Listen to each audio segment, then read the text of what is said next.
All right, Ryan, let's take a look at your article. So we were not doing NLA format just yet, but I did edit this so that I could see it in 12-point font and have a double space so it's easier. And we will talk about some of this as we go through your paper. But the fact that this doesn't even fit a whole page for a 5-paragraph essay is a little concerning. So we will go through the different components and talk about what you need to add to your essay. So if we look at your introduction, your hook is not super fantastic. And that is because this is one of the examples that from our introduction and conclusion packet that I passed out, this is actually one of the hooks that I told you all you needed to avoid. So you're defining mercy killing as the killing of someone that's suffering pain or a disability.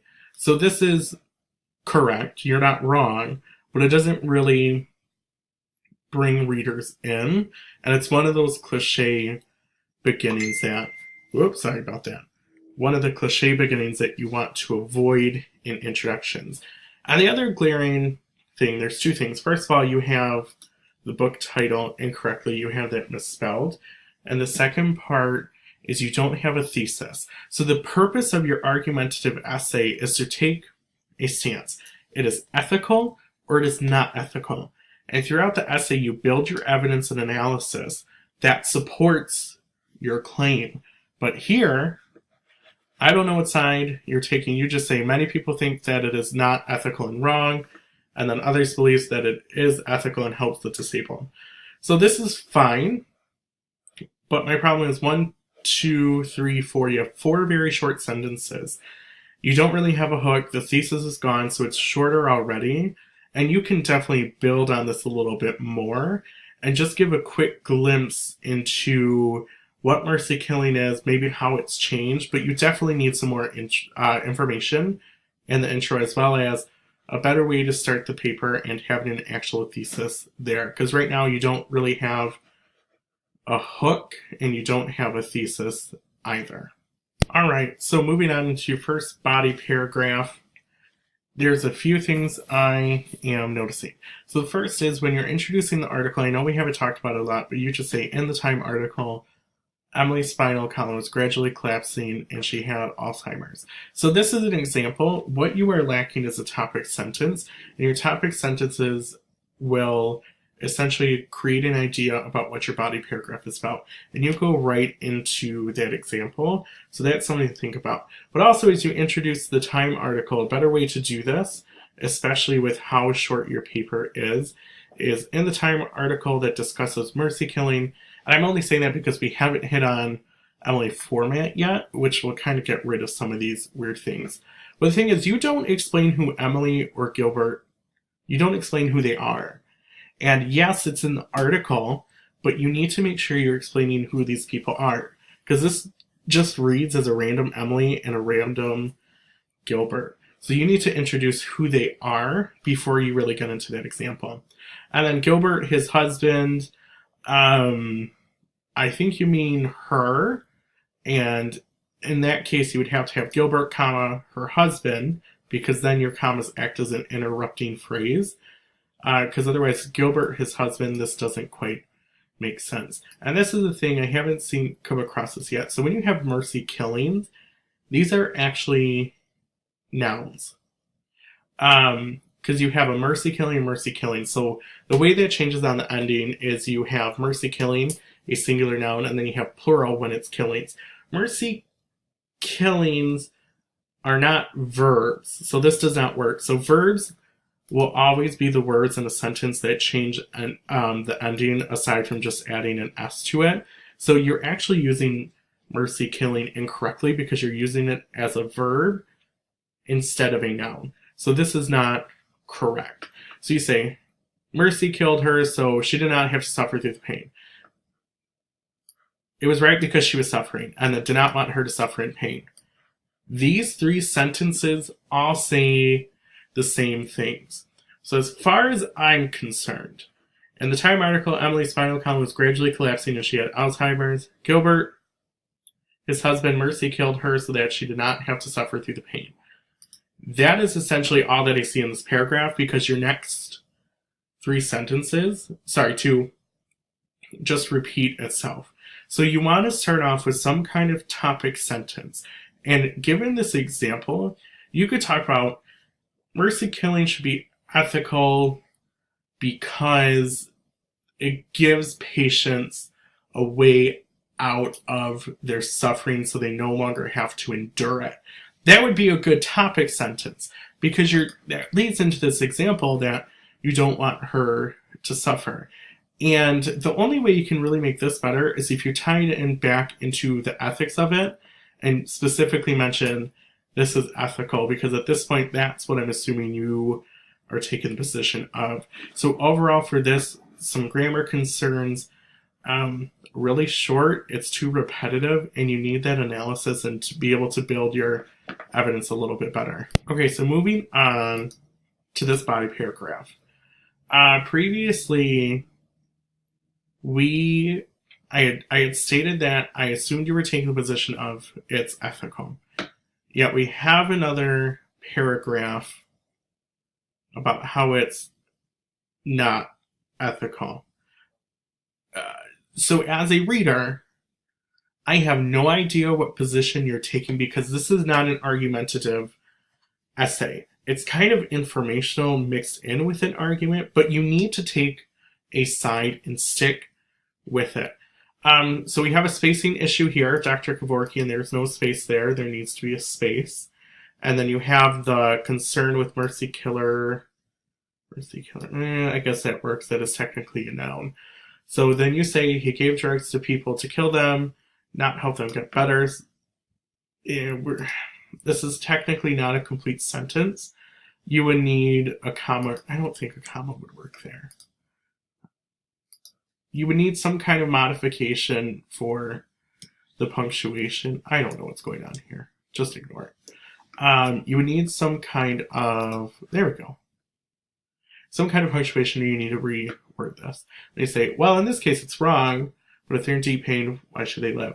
This is the thing I don't quite understand that I'm noticing a lot. Why should they still live? Why?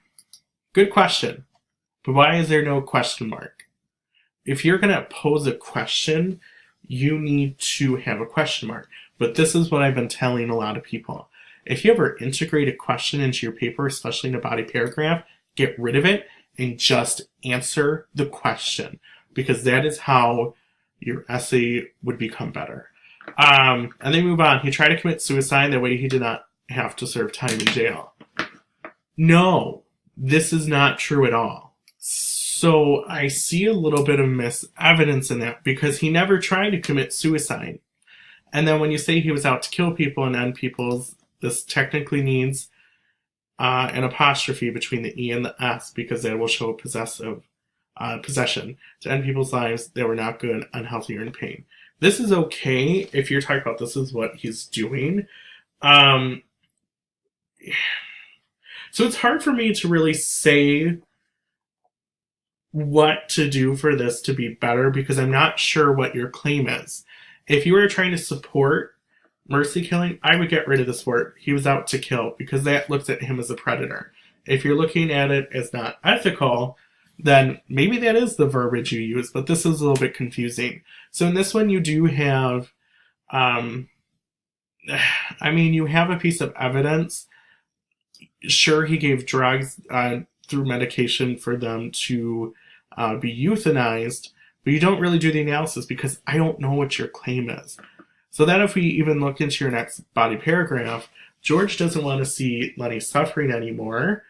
Hold on, we're going to back up before we even get there. You have the title wrong again. When we have read this for a few months, and the fact that this is on your assignment sheet, there is no reason this should be spelled incorrectly. So be aware of that. That is all over. There's no excuse for that one. But aside from that, this is where it's good. You have these examples, but you have absolutely no analysis. And that's like, does this support your claim? Does it not support? I'm not sure. And then if we move into the conclusion, most mercy killings are what? Ethical? You're missing a word there.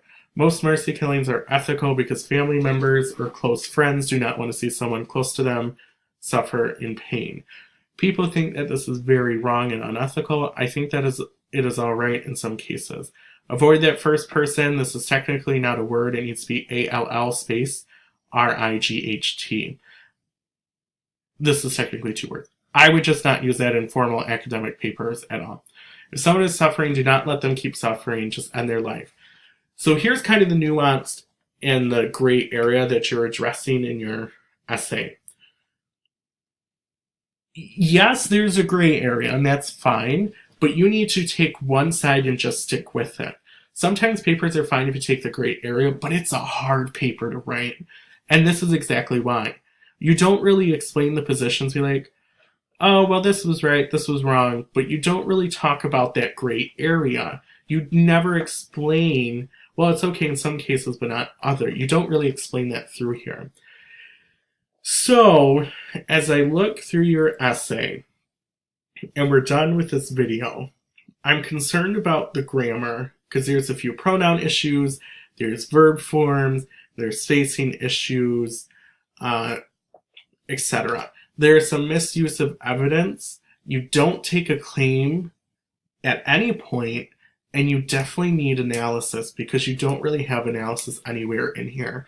And just looking at this is way too short of an essay for all the materials you had. So as you move on, you really need to make sure that you're checking the grammar. Kind of look at those topic sentences and structure your paragraphs to be about one idea that uses a good balance of evidence with analysis, because right now you kind of just have evidence but you don't have any analysis. And as I pointed out, you have a lot of repetition going on, and that's why it's good, especially for this kind of format in these body paragraphs. You need to have perhaps 2 examples and then do analysis for both of them. So hopefully looking at this, you can see some different ways to improve your writing as we move on. And then, hold on. Because the thing with writing is this needs to be very routine. You need to be doing this constantly. So when you had all this time in class, this is what I'm noticing. I'm pointing this out. You have all this here, which is fine, but it doesn't look like you spent a whole lot of time on it. And I think if you'd spent the time to do that, your writing is going to be better. Because this one essay is not going to be the end-all be-all to improve your writing, and I point out a few things. This has to be a routine sort of process. So as you move forward, really take the time to work on the essay, and it will definitely be better. Although I guess, hold on a second. Okay, so I'm not actually sure which one your final draft is as I'm looking through this again, because I knew this said rough draft, but that's what was popping up when I clicked your final draft. But even as I went through your essay, I hope you understand this isn't that much different. Maybe if, like, this is italicized, but everything is relatively still the same. So as we move on to the next essay, whatever it is, definitely make sure you're taking the time to do the analysis and the evidence, and then make sure you're really taking the time to develop that, because I think that will make your writing that much better.